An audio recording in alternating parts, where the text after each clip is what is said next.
of the offering made to me, all the dedicated and consecrated things of the Israelites, to you have I given them as your portion, and to your sons as a continual allowance forever, by reason of your anointing as priests. Let me explain the heave offering very quickly. The heave offering was the best parts of the animal. It was the thigh. Particularly one piece was the thigh. So remember what Malachi says? Bring ye all the tithe into the storehouse, that there might be what? Meat. That's the meat. He didn't want them just served, he wanted them to eat. Because that's where they worked. They worked there. So they would eat of the things that God would allow them. And he says, when the animal was sacrificed on this heave offering, you are allowed to take part of this. I have given you this to sustain you. You are allowed to eat from this because you work here.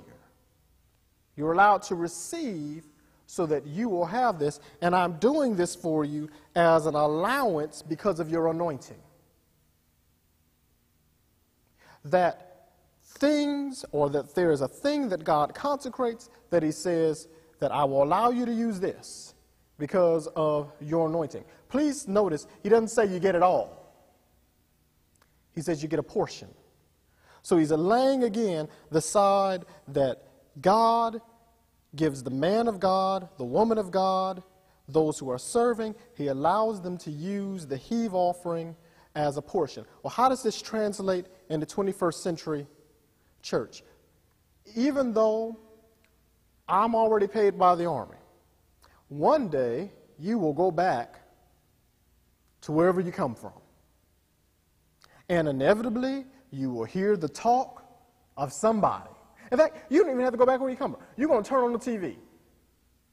And there's going to be somebody complaining about why the man of God, the woman of God, should be able to receive from the offering. Because you know, everybody always talks about why they get to drive the best or have the best. Well, understand that the heave offering was not just any offering, it was the best of the first.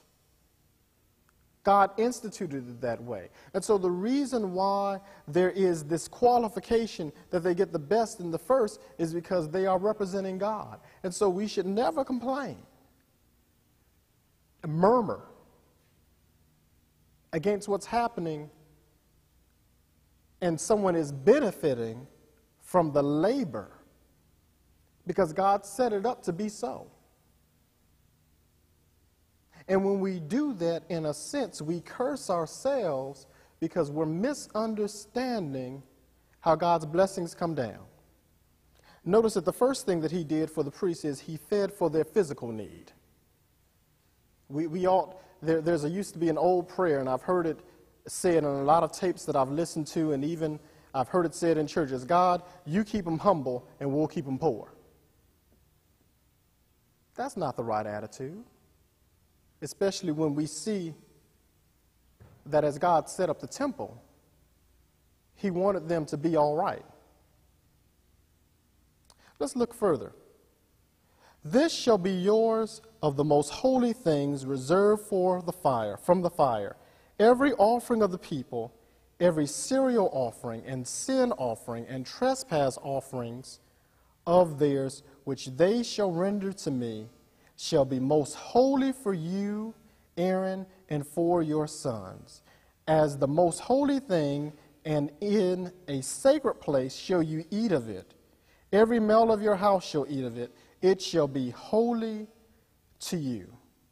And this also is yours, the heave offering of their gift with all the wave offerings of the Israelites. I have given them to you and to your sons and to your daughters, that you, as a continual allowance forever, everyone in your house who is ceremonial clean may eat of it. Now look at what he says. He says, listen, I've not only given it